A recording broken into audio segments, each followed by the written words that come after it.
Hi, and thanks for logging on to the Daily DVAR HALACHA. And here's a brand new halacha for you. And it's for Monday, 5th day of November, 27th day of CHESHVAN. Here we go. More brachas laws for all the different foods you may be eating out there. What's the bracha on cranberries? Okay, so the answer is ha'adama. They grow on a thing which resembles a bush. It's lower than 10 inches, close to the ground, so we definitely call cranberries ha'adama. Falafel balls. A lot of discussion amongst the rabbis, but the common answer is that the bracha on falafel balls, just when you're eating them alone, of course, if they're in a pita, it's hamotzi on the pita. If you're regular Ashkenaz followers, so that then it would be hamotzi on the pita. But if the falafel balls are eaten alone, then a lot of rabbis say the bracha is shehakol. Fried fish and schnitzel. Now, you know that fish and schnitzel, of course, the bracha on them is shehakol, but when they have that coating all around them, like fried fish or schnitzel, so this is the rule you have to use. If the coating is thin, then mostly the bracha is shehakol.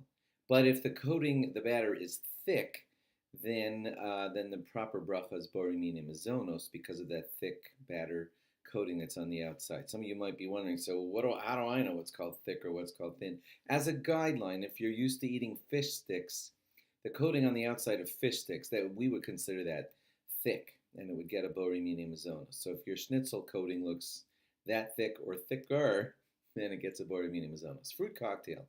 That feels hard, right? Because you see different things in there, little pieces of this, little pieces of that. So what are you supposed to do? So the general rule for fruit cocktail is go by what's the majority of the mixture. If the majority of the things in there are borei pri ha'etz, then that's your bracha. If the majority of the things in there are hadama, then that's your bracha. But in a fruit salad, where the pieces are pretty big, then you would make a separate bracha on each. Separate bracha for the ha'etzes that are in there, one ha'etz for all of them, and a separate bracha for all the ha'adamas that are in there.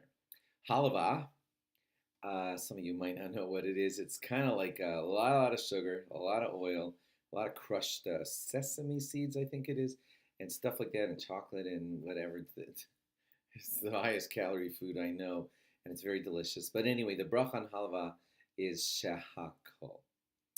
Ice cream cone. Now that's tricky because you got delicious ice cream there, which is shakol ne'avidvaro.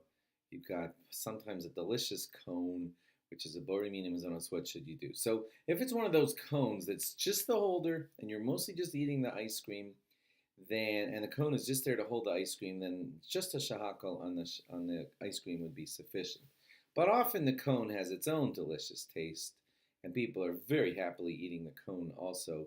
In that case, then you would need a bracha for both, a mazonos for the cone, which is a delicious mazonos food, and a shehakol for the ice cream, which is a delicious shehakol food. Licorice. It's a little tricky. Most rabbis say shehakol, but I do hear some talk amongst rabbis about how some licorices have a lot of flour inside of them, and they might be mazonos. So if you eat licorice a lot, check your specific licorice with a good rabbi and find out what he guides you on the proper bracha for that licorice.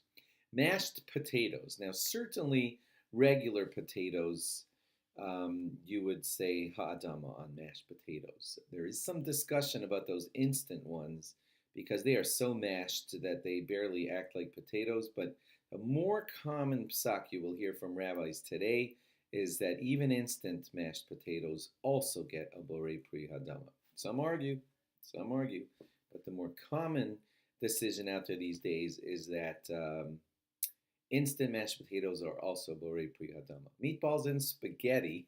If the meatballs and spaghetti come together on the spoon or fork, all kind of as one, then you would make a bracha of mazonos. That's if they come together on the spoon or fork in one bunch. Then the mazonos of the spaghetti would kind of override, and you would just make a mazonos on the spaghetti. Thanks for logging on, and log on again tomorrow for more.